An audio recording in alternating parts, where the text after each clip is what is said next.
अच्छी बात कहूँगा सर। मैं जब आपके बारे में सोच रहा था तो मुझे एक ही शब्द समझ में आया सर। ओजस सर एक दर्शन है, एक फिलॉसफी है, एक दर्शन है, एक फिलॉसफी है। यूपीएससी के लिए तो आपको ये तैयार करते ही हैं, लेकिन एक जो जर्नी होती है कि आप एक कॉलेज ग्रेजुएट से जो एक पूरा जर्नी आप तय करते हो खुद की लाइफ में, मैच्योरिटी की जर्नी सर, पूरा क्लासरूम जीवंत हो उठता है जब आप हिस्ट्री पढ़ाते हैं। सर प्लीज आप स्टेज पे आइए, हम सभी को गाइड कीजिए। एक बार जोरदार तालियां आवाज हो जाए सर के लिए।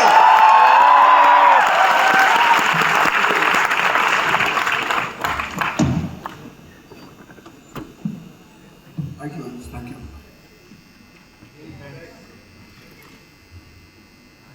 जय हिंद फ्रेंड्स। भैया गोविंद देखो, तुम आइए जरूर बनो, पक्का बनो। बस इंटरव्यू में काम करना, ये कविता सुनाना ऐसे ही प्यार से।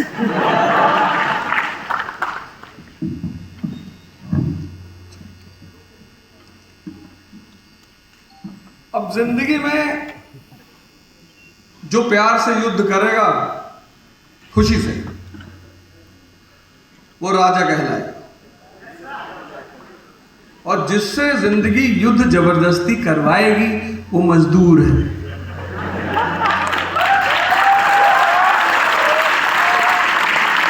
और पता है राजस्थान को राजस्थान क्यों कहते हैं? क्योंकि यहां हर आदमी लड़ना जानता है, हर आदमी को लड़ना है। अलाउद्दीन खिलजी जब राजस्थान पहुंचा तो अमीर खुसरो ने कहा कि नहीं हरा पाओगे। उसने कहा क्यों? कहा नहीं हरा पाओगे। हम कह रहे हैं क्यों मत करो, जितना कह रहे हो उतना सुन लो, हरा नहीं पाओगे। और पूरी हिस्ट्री में अगर किसी को राजस्थान की गर्मी नहीं झेलनी पड़ी, अभी अनुज भाई ने कहा कि राजस्थान में दम तो है। दम क्यों नहीं होगा?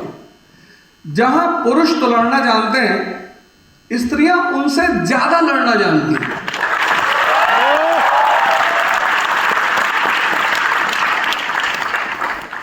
दुनिया का कोई शायद ही कोई इतिहास, शायद तो मैं पढ़ाऊँ कुछ बताऊंगा नहीं, सब बता दिए, इतना बता दिए कि मुझे लगा कि बहुत सुन लिया। फिर कविता सुन के तो मैं सोचा अब समापन ही करना चाहिए। दुनिया का शायद ही कोई ऐसा इतिहास हो, शायद, जिसमें जौहर की प्रथा मिलती हो, सिर्फ राजस्थान। और पहली बार जौहर का जो मेंशन है अमीर खुसरो ने किया है रणथंभौर के युद्ध में, जब राजपूतों को लगा कि अब दिल्ली की सेना से जीतेंगे नहीं, तो यहां एक प्रथा थी बड़ी जबरदस्त। क्योंकि विदेशी आक्रांता जब भी देश में आते थे तो एक उद्देश्य तो लूटपाट होता ही था, लेकिन लूटपाट के साथ जो दूसरा उद्देश्य होता था वो था स्त्रियों को उठाना, स्त्रियों को उठाकर ले आना। तो जिस स्थान को अपने सम्मान की इतनी कसक हो, इतनी कि औरतें आग लगा रही, आग जौहर सजाया जा रहा है कि आदमी जब युद्ध से के लिए निकलेंगे तो औरतें जौहर करेंगी। दुनिया के किसी इतिहास में ऐसी किसी परंपरा की सूचना नहीं मिलती। तो आदमी तो लड़ते थे, स्त्रियां, और आदमी और स्त्री तो छोड़ो, इस प्रदेश में पशु भी आकर खतरनाक हो गया। चेतक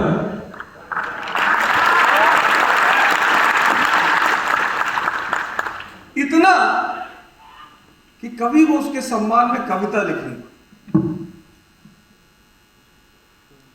अरे प्रकृति पे कविता लिख लो, स्त्री पे लिख लो, क्षेत्र पे लिख लो।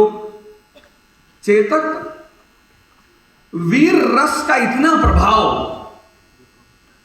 रणबीर चौकड़ी भर भर कर चेतक बन गया निराला था। मतलब हमें बहुत अच्छी तरह याद है, शायद क्लास 6 या 7 में मैं रहा हूँ, तब मैंने एक कविता पढ़ी थी। और तब से लेकर आज तक ऐसा होता है कभी कभी कि लगता है कि कुछ ज्यादा ही चुनौतियां आ गई।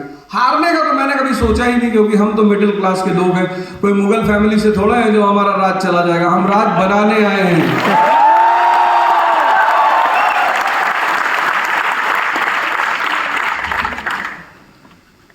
चिंता तो उनको होती है जो राजा महाराजाओं के खानदान,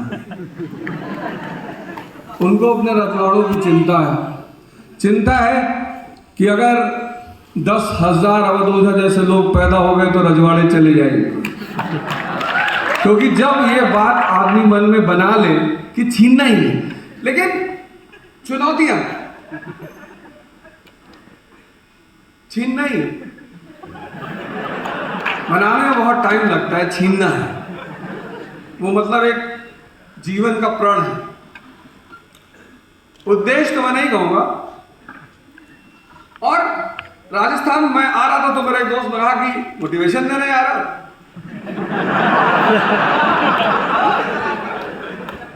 मैंने कहा मोटिवेशन की जरूरत सिर्फ उन लोगों की पड़ती है जिनके उद्देश्य छोटे हैं और भोजन कमजोर है। मैगी खा रहे हैं लोग।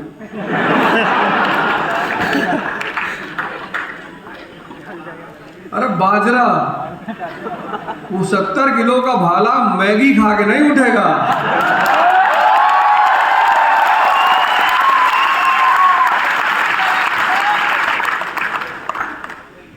अब आदेश सर ने बताया सिलेबस क्या है, सुदर्शन सर ने आपको बताया कि मिथ क्या है। बहुत जबरदस्त, मतलब मैं तो कभी सुदर्शन सर को बोला नहीं, इनके कुछ ज्योग्राफी के लेक्चर मैं भी सुनता हूँ। बहुत अच्छा पढ़ा, बहुत बढ़िया। मतलब पढ़ाने का मतलब ये होता है कि बहुत इंफॉर्मेशन की बात नहीं होती। आप अगर अपनी बात को सामान्य जन तक समझा ले जा रहे हैं तो आप एक बहुत अच्छे शिक्षक। शिक्षक की परिभाषा ही है कि अगर आप अपनी बात को सामान्य जन तक, हर आदमी आपकी बात को अगर समझ रहा है, कुछ नहीं भी समझ रहे हैं तो कोई बात नहीं। दुर्योधन भगवान की बात नहीं समझा तो इंसान तो खैर बहुत छोटी सी चीज है, तो एक आध दुर्योधन तो अपवाद पे चलेगा। तो अब सबसे पहली बात जो मैं आपसे करूंगा कि सारी परीक्षा में सिलेबस आपको पता चल गया, मिथ आपको पता चल गया। विवेक सर हमारे आए, इकोनॉमिस्ट पढ़े लिखे होते हैं, बहुत पढ़े लिखे होते हैं, और जो बहुत पढ़े लिखे होते हैं, बहुत ज्ञानी होते हैं, वो डॉक्टर मनमोहन सिंह की तरह थोड़ा कम बोलते हैं, लेकिन फिर भी वो अपनी बात कहे। सबने अपनी अपनी बात कही। अनुज जी ने हमारे आपको सारी चीजों से अवगत कराया। अब कुछ ऐसे पॉइंट्स हैं इस एग्जामिनेशन के जो मैं आपको अगले 5-10 मिनट में बताऊंगा। पहली बात, मैंने आपको एक पेपर भी दिया, आपको शायद सब लोगों को मिला होगा, तो वो तो हम बाद में करेंगे, कोई यहां पढ़ने तो आया नहीं, आप रख लो अपने बैग में। लेकिन कुछ चीजें थी जो मैं आपको लाइव दिखाऊंगा अभी कि आप कहां गलती करते हो। आप टेंशन मत लो कि मेरा सिलेक्शन नहीं होगा, ये तो छोड़ दो। हम आईएएस की तैयारी 95% मिडिल क्लास करता है। और आतिश सर ने एक बहुत अच्छी बात कही, बहुत शुरुआत में, आपने उसको लिखा नहीं होगा, मैं कंफर्म हूं कि आपने नहीं लिखा होगा। उन्होंने कहा, मैंने उसको तुरंत ताली भी बजाई, बड़ी जबरदस्त बात कि यूपीएससी की तैयारी करने वाला कभी असफल नहीं होता।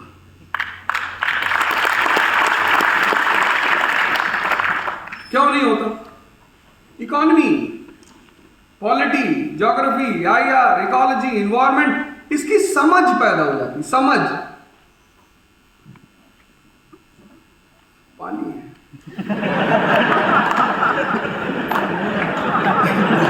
देख रहे हैं।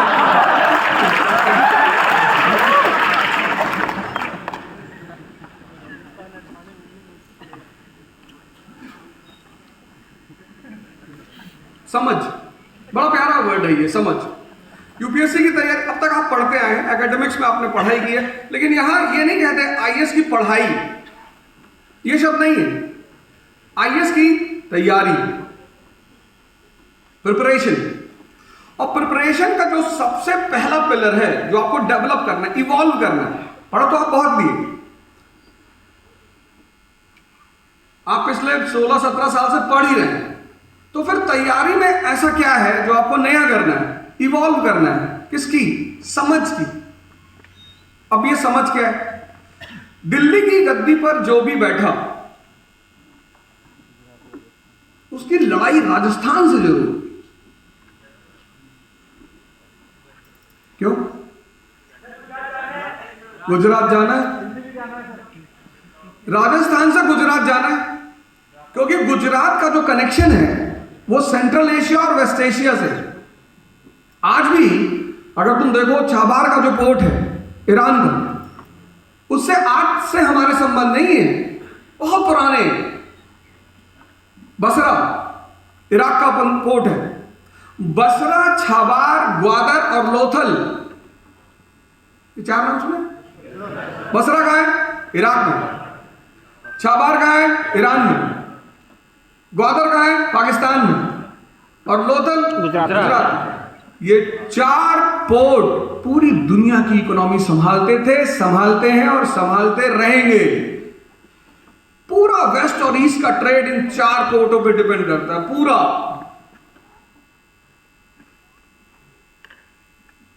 तो जिसको भी इस ट्रेड पे कब्जा करना है, 2 रास्ते हैं उसके पास। एक रास्ता सिल्क रूट वाला है कि आप इंडिया से निकले पंजाब, पंजाब से फिर आप अफगानिस्तान, अफगानिस्तान से ईरान, सेंट्रल एशिया। लेकिन ये जो रास्ता है रूट ए वाला, सिल्क रूट वाला, खतरनाक रास्ता है। ट्राइब्स हैं, लूटमार, युद्ध। अभी देखो कैसे युद्ध चल रहा है। तो एक दूसरा रास्ता निकालना था, मैरीटाइम, समंदर के रास्ते से। तो गुजरात पर कब्जा करना ही था। तो दिल्ली को गुजरात पर कब्जा करना है। अब दिल्ली और गुजरात के बीच में है राजस्थान, तो लड़ाई होगी। क्योंकि जिनका शौक है लड़ना, जैसे पढ़ाई आपका अगर शौक बन जाए तो ये कंपटीशन आपके लिए माइनस हो जाएगा। समझ, और समझ एक ऐसी चीज है जो किसी किताब में नहीं है, कहीं पढ़ाई नहीं जाती। किसी यूनिवर्सिटी में, कोई कॉलेज में 4 चीजें दुनिया में ऐसी हैं जो अगर कमोडिटी होती, वस्तु, तो गरीब हमेशा गरीब रहते। एक बार अकबर ने बीरबल से कहा कि बीरबल, कोई फॉर्मूला बताओ यार। बोले कैसा? बोले फार्मूला ऐसा बताओ कि हमारे परिवार का ये राजवंश है ये कभी खत्म ना हो। तो बीरबल ने कहा कि सरकार ऐसा कोई फार्मूला होता तो आपका राजवंश आता ही नहीं, क्योंकि अगर ये फार्मूला होता तो पहले के जो राजवंश है वो कभी खत्म ही नहीं होता। 4 चीजें, 4: अंडरस्टैंडिंग, डेयरनेस, एंथुजियाज्म और कॉन्फिडेंस। और ये 4 चीजें बाजार में नहीं मिलती। अगर ये मिलती तो अमीर इसको मोनोपोलाइज कर लेता।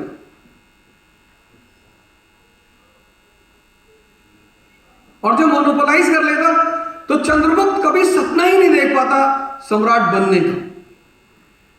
जो भी दुनिया में चंद्रगुप्त हैं, जो भी सपना देख रहे हैं, सपना ही देखना अपने आप में बड़ी हिम्मत का काम। अब तो लोगों के बड़े छोटे छोटे सपने हो गए। क्या करना है? पुलिस में नौकरी करनी है बस। नौकर बनोगे? नहीं सर, नौकरी करनी है। शादी हो जाती सर बस।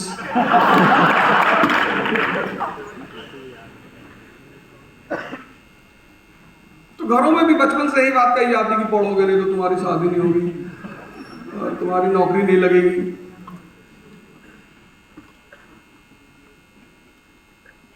समझ, चलो सिद्धांत अगर नहीं समझ में आता तो कहानी। एक बुढ़िया माता के घर में एक चोर कूदा रहा। जैसे ही कूदा, 2 लोगों को नींद नहीं आती। एक बच्चों को नींद नहीं आती, एक बुजुर्गों को नहीं आती, 2 को नींद नहीं आती।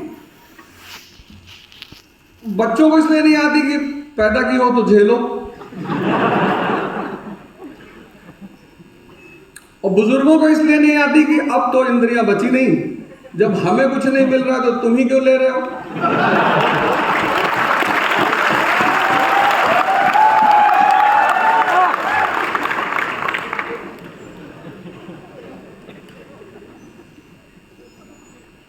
तो बुढ़िया माता की नींद टूट गई, तो उन्होंने चोर को बुलाया अपने पास, बोले बेटा, तो चोर तो डर गया। तो बुढ़िया माता ने कहा बेटा डरने की कोई जरूरत नहीं है, मेरी बहू से मेरा झगड़ा है और मैं तुम्हें बता दूंगी कि इस घर में कहाँ कहाँ पैसा रखा है, कहाँ गहना रखा है, कहाँ धन रखा है। मैं चाहती हूँ कि मेरी बहू बर्बाद हो जाए। चोर तो बहुत खुश हो गया कि यार उतरते ही प्री निकल गया, तो पहला अटेम्प्ट दी है, प्री क्वालिफाई करना, निकल जाता है प्री कभी। अब देखो जिसके कॉन्सेप्ट नहीं क्लियर है ना, उनका मेंस फंसेगा। चोर तो बैठ गया माता जी के पास। माता जी बोली कि देखो बेटा मैं तुझे सब बता दूंगी, उस खटकी में क्या है, वहां क्या है, उस बॉक्स के नीचे क्या, लेकिन तुझे मेरी कहानी सुननी चाहिए। चोर ने कहा माता जी सुनाओ। तो बुढ़िया माता ने कहानी सुनाना शुरू किया। कहा कि बेटा एक बार मैं राजस्थान गई, राजस्थान के मरुस्थल में मैं घूम रही थी और घूमते घूमते मैं मरुस्थल में खो गई, और जब खो गई तो चील के एक झुंड ने मेरे ऊपर हमला कर दिया, और जब उसने हमला किया तो मैं चिल्लाई पंकज पंकज पंकज। तो बुढ़िया माता के बेटे का नाम था पंकज। निकल आया, उसने चोर को देखा, बहुत मार मारा। तो तुक्के में प्री अगर निकल भी जाए तो बेस में अगर कॉन्सेप्चुअल क्लियरिटी नहीं है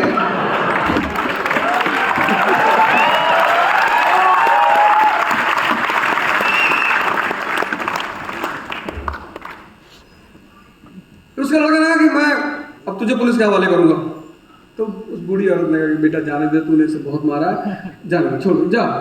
उसने कहा नहीं नहीं भाई साहब, आप हमको पुलिस के हवाले करो भाई साहब, मैं सजा भुगतना चाहता हूं। लड़के ने कहा क्यों? कहा जिससे मुझे जिंदगी भर याद रहे कि मैं चोर हूं, सपनों का सौदागर नहीं हूं, मैं सपना सुनने नहीं जाता कहीं।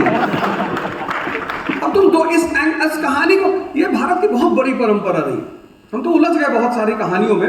ये भारत की बहुत बड़ी परंपरा, श्रेष्ठतम परंपरा, दर्शन को कहानी में समझाना। मैं कहानी थोड़ी सुना रहा था।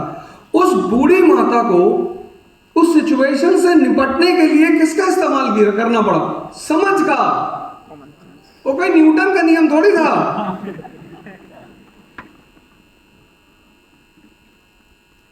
जब भी जिंदगी में परिस्थितियां तुम्हारे सामने आती हैं, जब भी, तो कौन तुम्हारी मदद करता है? तुम्हारी समझ। तो किताबें क्या करती हैं? किताबें तुम्हारे दिमाग को जिंदा करती हैं, जिससे कि तुम्हारी सोचने और समझने की क्षमता बढ़ जाए। This is the only role of education. इसके अलावा एजुकेशन का कोई रोल नहीं है। अगर एजुकेशन दुनिया में महान बनाता तो कबीर महान कभी नहीं होते, कभी स्कूल ही नहीं गए। कबीर का नाम तो सुना है ना, कभी स्कूल नहीं गए। अकबर कभी स्कूल ही नहीं गया। अब तो खैर बोलने से कोई फायदा नहीं, सिलेबस से हट गए हैं। पर वो आदमी बहुत समझदार। राजपूतों ने किसको परेशान नहीं किया? इल्तुतमिश को किया, बलबन को, रजिया को, अलाउद्दीन, सबको। रणथंभौर जीतने के लिए अलाउद्दीन खिलजी को बेईमानी का सहारा लेना पड़ा। राजस्थान कोई लड़ के कभी नहीं जीत पाया। एक तो टरेन बहुत टफ है। आधे से ज्यादा आदमी को तो टेरेन मार डालेगी, मरुस्थल। ज्योग्राफी बहुत सारी चीजों को डिसाइड करती। अकबर जब गद्दी पर बैठा और उसकी लड़ाई हुई, और खासकर मेड़ता की जब लड़ाई हुई 1561 में, उसने कहा यार ये तो बहुत जाबाज लोग हैं यार, बहुत डेंजर तरीके से लड़ते हैं। एक होता है लड़ना, एक होता है डरा डरा के मार डालना। उसने बीरबल को बुलाया, वो समझदार आदमी था, उसने बीरबल को बुलाया, उसने कहा बीरबल यार ये क्या चाहते हैं यार ये राजपूत? बोले साहब सम्मान चाहते हैं। हाँ बोला दे दो। सम्मान कोई कमोडिटी थोड़ी है, बोरम भर के दे दो। पापा कहना, पापा को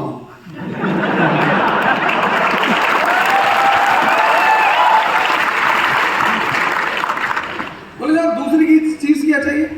बोले दूसरी चीज इनको चाहिए, इनको लड़ाई करना है सर, युद्ध इनका शौक है सर। अरे बोला बहुत अच्छा है यार, अफगानिस्तान में पोस्टिंग करो इनकी।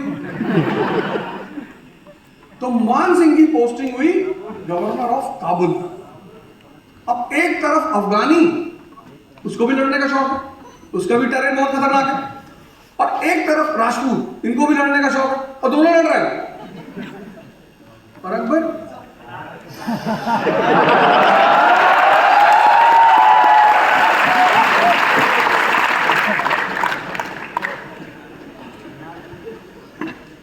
अरे भैया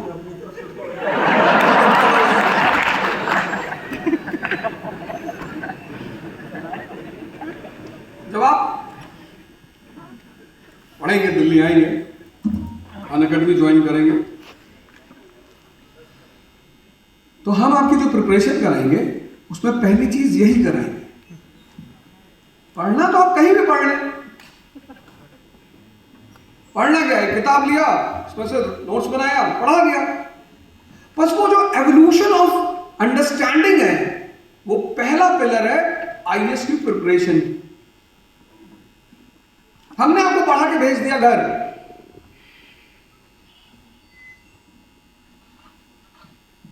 इसलिए मैंने अन अकेडमी के प्लेटफॉर्म पर एक प्रोग्राम शुरू किया। अनुज भाई को आपको बताना भूल गए कि हर महीने एक संडे को मैं स्पेशली आपके पूरे महीने की इवैल्यूएशन करूंगा। पूरे महीने, इस महीने आपने क्या किया, क्या गेन किया, करंट में क्या पढ़ाई किया, और आपने जो टेक्स्ट पढ़े हैं वहां से आपने क्या पढ़ा। क्योंकि जब आप घर जाते हैं, कोई भी कोचिंग कहां तक आपकी जिम्मेदारी लेती है, क्लास तक। और हमारे समय तैयारी करना बड़ा आसान था। क्लास से घर, 1990,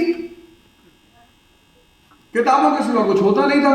माँ बाप इतना पैसा भेजते थे कि 2-3 तारीख को पैसा मिलता था तो खाने वाले को दे दिया, और पान वाले को, और चाय वाले को। 4 तारीख को पैसा खत्म। 3 तारीख को पार्टी होती थी, जिस दिन पैसा आता था। और हर साल, हर महीने किसी ना किसी का बंधा होता था कि भाई इस बार तुम दोगे, इस बार। और जिस महीने पार्टी होती थी उस महीने घर वालों से कहना पड़ता था कि जीएस का टेस्ट है, 2000 एक्स्ट्रा।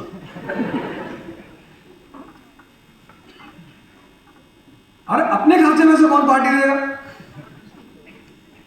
पता लगा जीएस में ही फेल कर गए, माता जी ने और मारा, बोले तू तो बार बार कर रहा था, extra test paper, very good paper.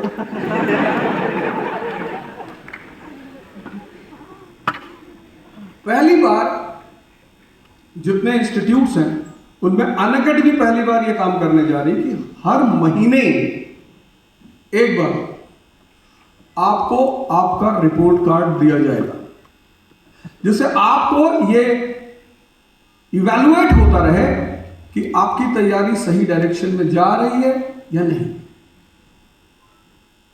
ये बहुत बड़ी बात है, क्योंकि अब जब आप घर जाते हैं आपके पास ऑप्शन बहुत है।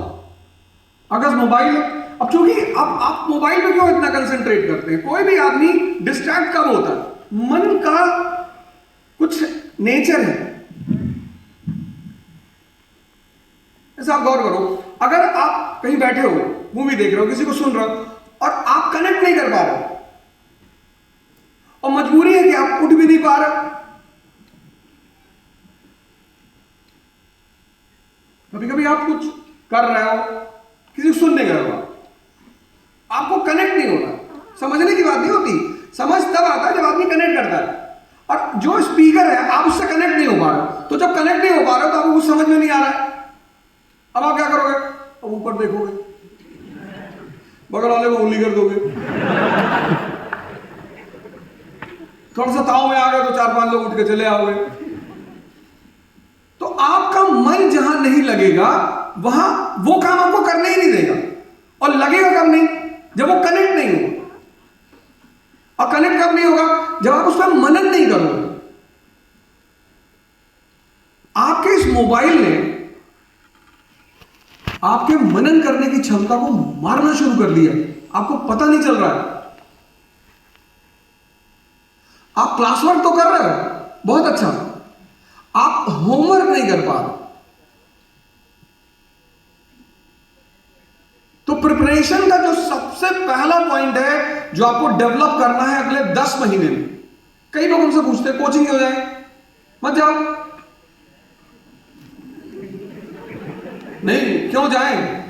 मत जा, हमको कह रहे कोचिंग जाना चाहिए। आज के इस दौर में सबसे बड़ी चुनौती है सेल्फ डिसिप्लिन। 1000 घंटे का सिलेबस कोचिंग आपको टुकड़े में तोड़ तोड़कर हर दिन कराती है।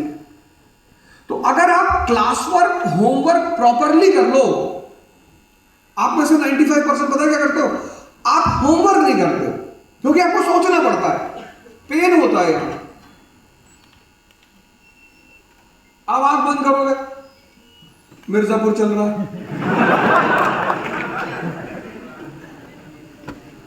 आप आंख बंद करोगे, आपको ब्लैक स्कॉर्पियो दिखाई पड़ रही। आप आंख बंद करोगे, वो ऑफिसर ने जो कहा था कि वो powerful entry of IAS officer.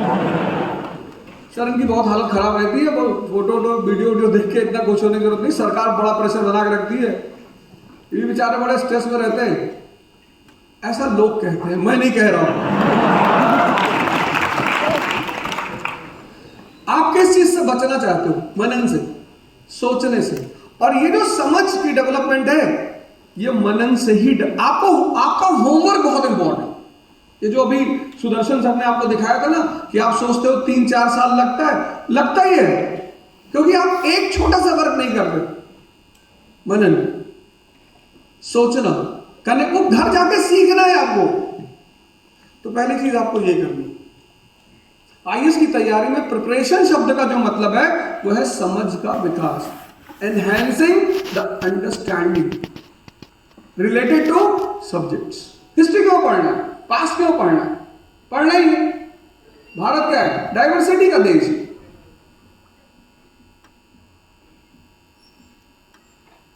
Indian सब कॉन्टिनेंट, अखंड भारत, इसे शायद मोदी जी बना ही ले जाएंगे, अब तो सारी सिचुएशन उनके पक्ष में। पाकिस्तान में कंडीशन देख ही रहे हो, प्रधानमंत्री पूर्व भाग रहा कि भैया हम कुछ नहीं किए, भैया सॉरी भैया गलती हो गई, भैया आर्मी डिवाइड हो गई है, तो बेचारे फंस गए। नहीं बेचारे नहीं, फंस ही गए। हाँ हो जाएगा।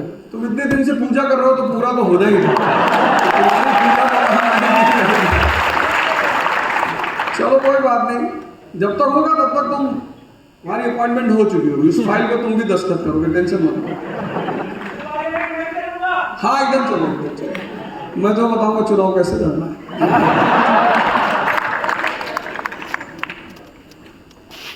ये पहली बात समझ में आई ना? प्रिपरेशन का मतलब एनहांसमेंट ऑफ अंडरस्टैंडिंग, समझ को डेवलप करना। और वो किससे आएगी? सोचने से। आप क्लास पढ़ते हो, बहुत अच्छा लगता है आपको, बहुत आपका जो पार्ट है वो आप नहीं करते। आपने अशोका का धम्मा पढ़ लिया, बड़े खुश हुए आप, बहुत बढ़िया आदमी था, सारे धर्मों का सम्मान करो, बहुत मस्त आदमी, इसकी अम्मा को क्या करते हैं? बस आपकी इंडियन सबकॉन्टिनेंट जो है वो डाइवर्सिफाइड है। क्यों? ज्योग्राफी, डाइवर्सिफिकेशन किस पर डिपेंड करता है? ज्योग्राफी पे। एक गुजराती हिंदू और एक असमी हिंदू, दोनों के ड्रेस में और फूड हैबिट में अंतर होगा कि नहीं होगा? क्यों होगा?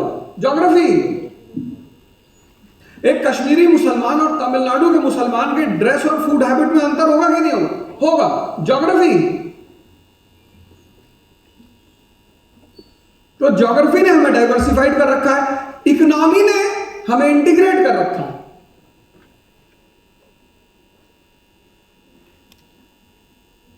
किसने डाइवर्सिफाइड कर रखा है? ज्योग्राफी ने। और हमें किसने इंटीग्रेट कर रखा है? इकोनॉमी ने। ढाका का मलमल पूरी दुनिया में फेमस है, तो राजस्थान का मारवाड़ी उसे लेने जाएगा कि नहीं जाएगा? और जब वो यूपी बिहार क्रॉस करते हुए बंगाल पहुंचेगा तो उसे उन कल्चरों का सम्मान करना पड़ेगा कि नहीं करना पड़ेगा? करना पड़ेगा। बिहार का इंसान जब नमक खरीदने के लिए निकलेगा तो गुजराती तो आएगा, उधर से वो बाटी चोखा लेकर आएगा, इधर से ये ढोकला लेके जाएगा।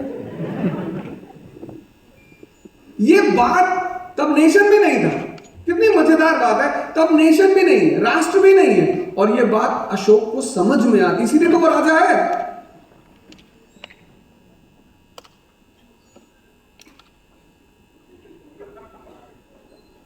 गाना बजा लो, नाचना मत। इसीलिए वो राजा है। मैंने शुरुआत में क्या कहा? राजा वही है, उसे समझ में आती है बातें कि tension in a family and tension in a nation leads to destruction of a family and destruction of a nation. परिवार में अगर तनाव है तो परिवार खत्म, और राष्ट्र में अगर तनाव है तो राष्ट्र खत्म।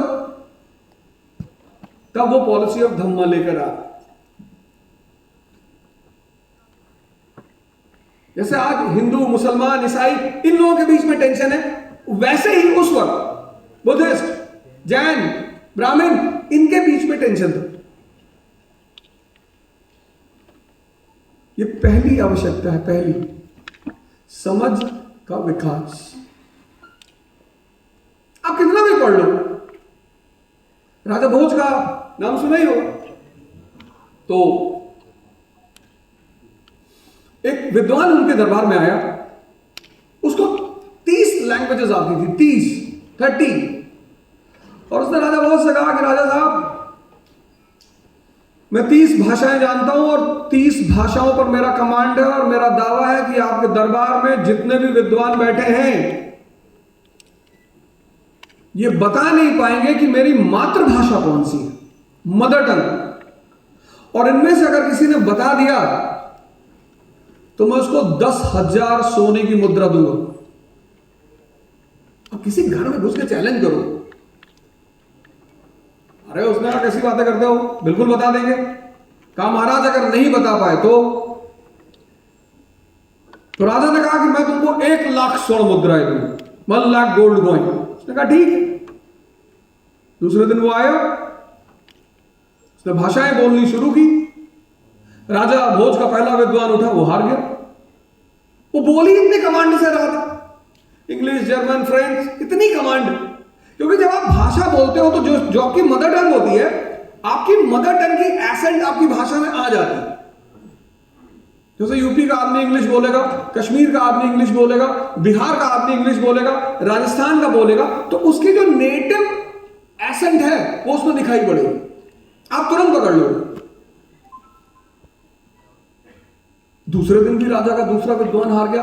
ऐसे 10 दिन चलता रहा, वो 10,00,000 स्वर्ण मुद्राएं जीत गया।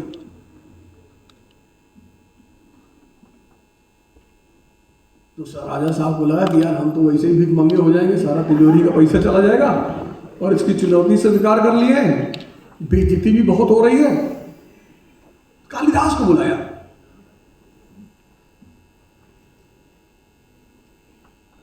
कहा महाराज बहुत बेइज्जती हो रही है, पैसा तो जा ही रहा, बेइज्जती बहुत हो रही है। कालिदास ने कहा ठीक है आप चिंता ना करो, कल का शो ऑर्गेनाइज करूं, मैं आ रहा हूं।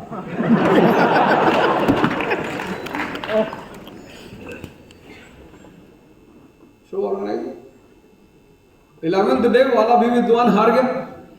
तो जब वो 1,00,000 स्वर्ण मुद्राएं लेके जा रहा था वो विद्वान, तो जैसे ही सीढ़ियों से उतरा, कालिदास ने पीछे से धक्का दे।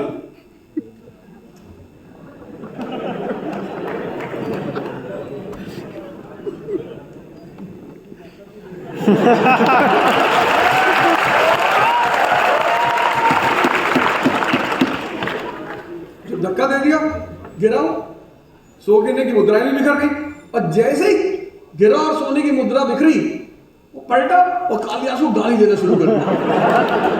कालिदास ने कहा यही तेरी मदर टंग है।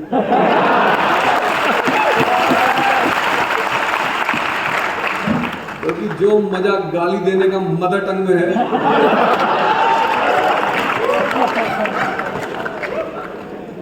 विचार भाव के बिना बेकार है, वेस्ट। अगर विचार के साथ भाव ना जुड़ा हो,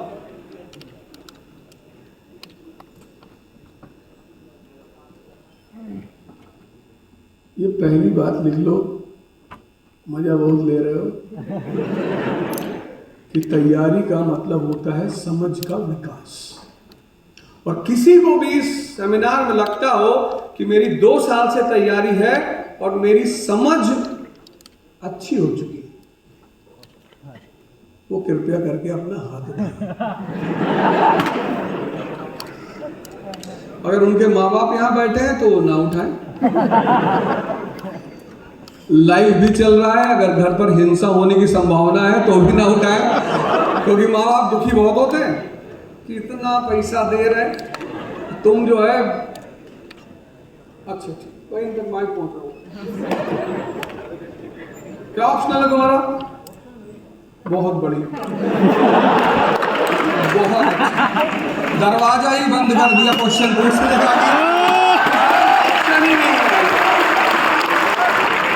जैसे तुम आईएएस का, बहुत बढ़िया, तुम्हारा भी आईएएस में होगा, बहुत बढ़िया, शानदार।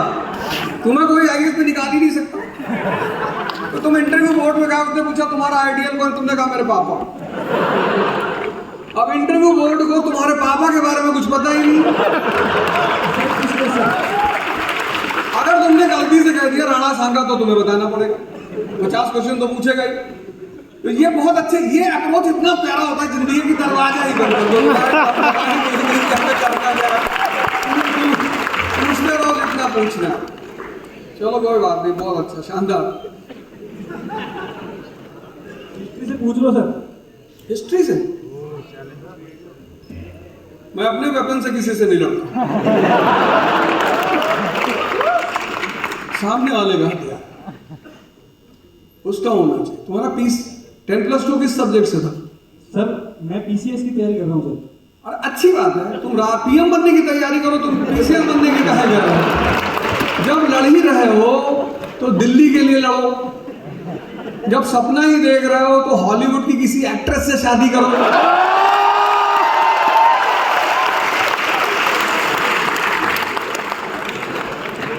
बढ़ के मारो आगे माइकल बेवन की तरह।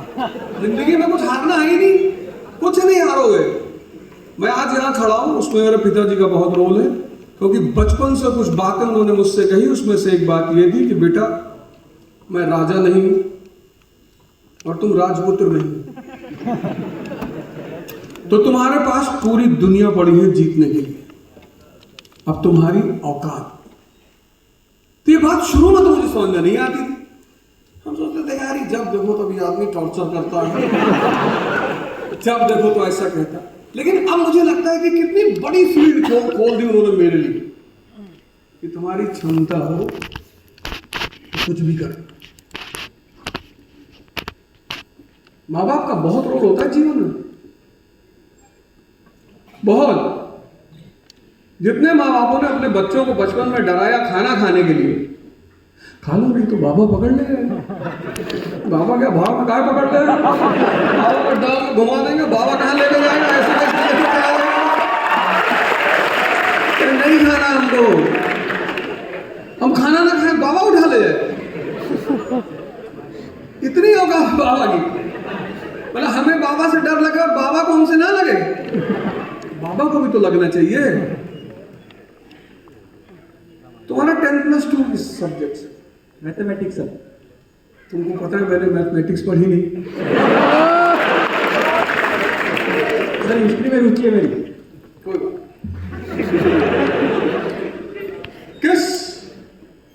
पीरियड से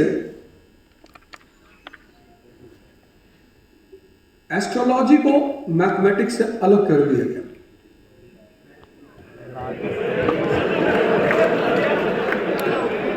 और कौन है वो भारत का इंटेलेक्चुअल जिसने ये काम किया?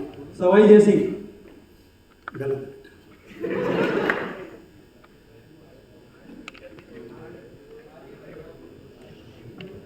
चलो कॉल योर फ्रेंड, एक ऑप्शन तुमको दे रहा हूं, फोन मिला लो,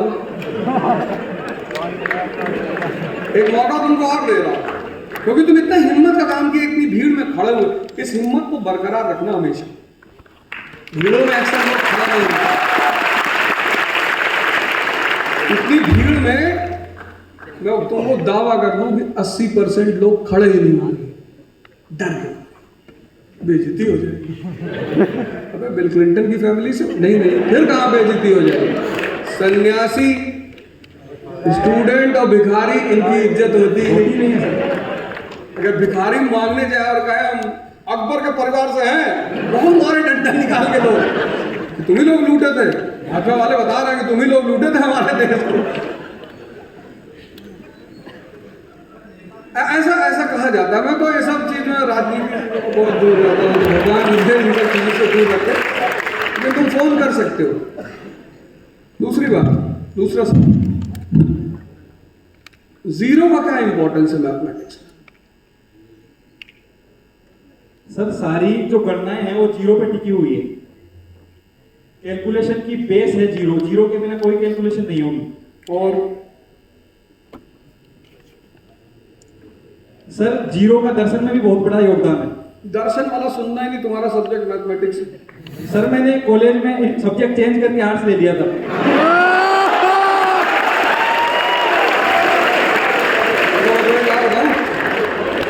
राजस्थान के मारवाड़ के एक राजा थे,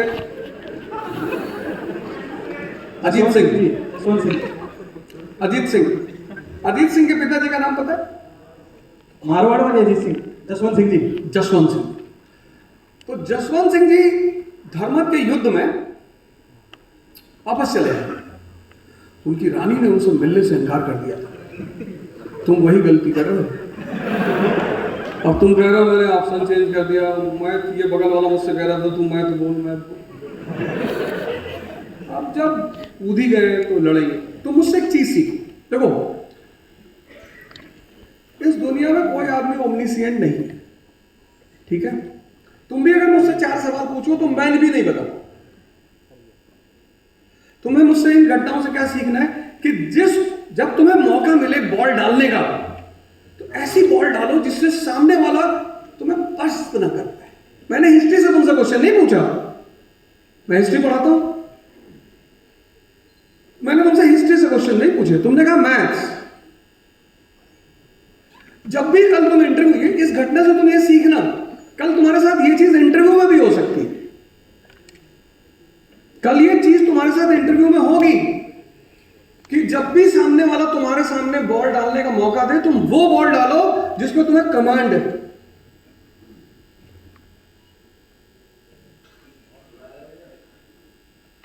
कितने साल से तैयारी कर रहे हो? एक साल से। अच्छा,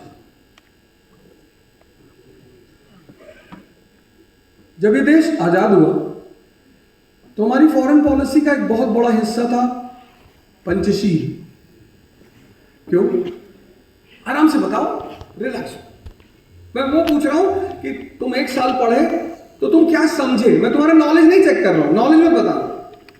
अपना जो तुम समझे वो बताओ। सर मैं ये समझाऊं कि जिस स्थितियों में भारत आजाद हुआ था, पहली बात तो नेहरू जी थे, उन्होंने पंचशील की संपूर्ण नीति दी थी। और जिस स्थिति में भारत आजाद हुआ था, भारत अलग दूसरा ये युद्ध करना या फिर जो दूसरी पॉलिसीज है उनको अडॉप्ट करना भारत के पक्ष में नहीं था। भारत शांति से ही रह सकता था उस टाइम पे। अच्छा ठीक है। अब देखो, पढ़ा तो इन्होंने पढ़ाई की, खूब मेहनत किया। इन्फेंट नेशन, ये फॉर्मूला है, infant nation and a nation in crisis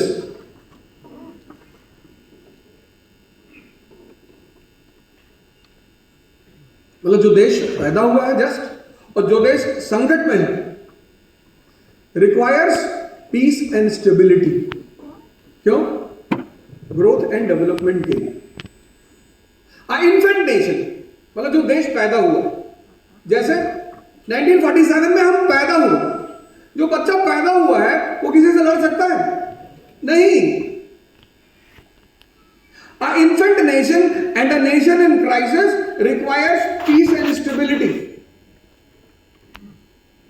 1787 में अमेरिका पैदा हुआ, और जब वो पैदा हुआ तो उसके जो नॉर्दर्न स्टेट और सदर्न स्टेट थे, दोनों में झगड़ा होने लगा। तो जब दोनों में झगड़ा होने लगा तो अब अमेरिका के राजनीतिक, उनको पता है कि इन्फेंट नेशन, उन्होंने एग्रीमेंट किया, Missouri agreement, peace between the two parts. 1871 में जर्मनी पैदा हुआ। तो बिस्मार्क ने कौन सी पॉलिसी ली?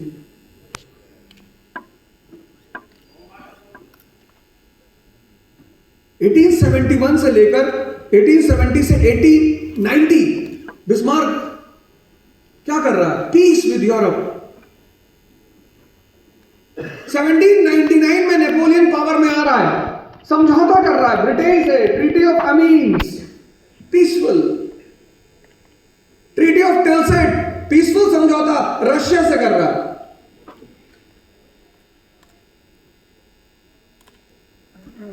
पीसफुल समझौता नेपोलियन ऑस्ट्रिया से कर रहा है 1799 में। क्यों? क्योंकि 1789 में फ्रेंच रेवोल्यूशन हो चुका है, कंट्री अस्थिरता के दौर से गुजर रही है।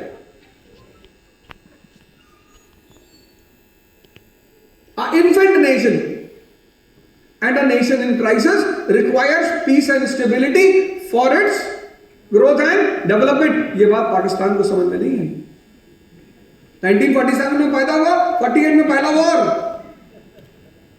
आज क्यों बर्बादी के दौर से गुजर रहा है? समझ डेवलप नहीं की।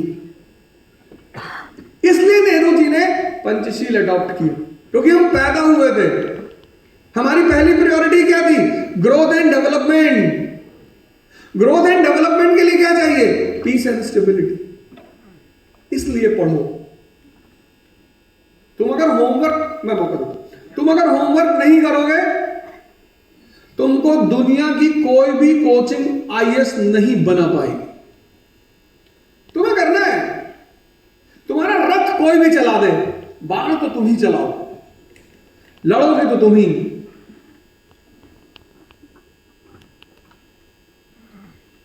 जब भी कोई महाभारत में एंटर करता है, जब भी, तो वो अर्जुन होता है, और हर अर्जुन को एक कृष्ण की तलाश होती है। कृष्ण मतलब वो आदमी जिसके पास श्रेष्ठ अनुभव है। ज्ञान तो है ही, अनुभव। तो जैसे तुम सिलेबस देख के डर जाते हो, ऐसे अर्जुन भी सिलेबस देख के डर गए। भीष्म पितामह, द्रोणाचार्य, अश्वत्थामा, कर्ण। तब उसने पलट कर पीछे कृष्ण से कहा कि मालिक, हमसे ना हो पाएगा इतना। Poverty and hunger paper 1, poverty and hunger paper, ये सब कैसे होगा मालिक? आप दिए हो कि नहीं?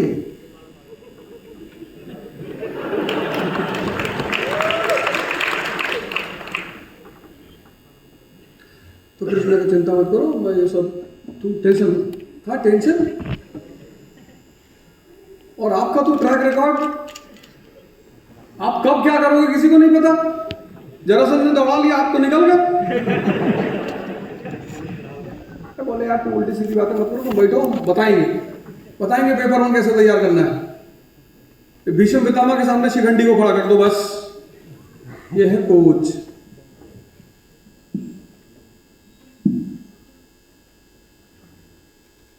और जब तुम सपना देख रहे हो तब डर काहे रहे हो? जब तुम सोचते हो हम एवरेस्ट के पीक पे चढ़ेंगे, तो एवलांचेस का खतरा तो है ही है। आगे लपेटे में गए, और अगर डर रहे हो अरावली पे चढ़ जाओ। 500-600 मीटर का है, एक बार चढ़े दिन में उतर आए, फिर गए, फिर उतर आए, तो सपना ही क्यों बड़ा देख रहे हो? पहला काम ये करना है, समझ का विकास करना है। प्रिपरेशन मतलब समझ का विकास। और अन अकेडमी में हर महीने मैं यहां आपसे कह के जा रहा हूं कि आपके होमवर्क का, आपने घर पे होमवर्क किया है या नहीं किया है, उसका टेस्ट लिया जाएगा। मैं अभी सबको क्वेश्चन का मौका दे दूंगा, जिनको क्वेश्चन पूछना है। वही जो क्वेश्चन मैंने तुम लोगों से कल बताया था वही पूछना, बाकी कुछ मत पूछना अलग से। समझ हो गया? दूसरी चीज डायरेक्शन। युद्ध कभी बड़े नहीं होते।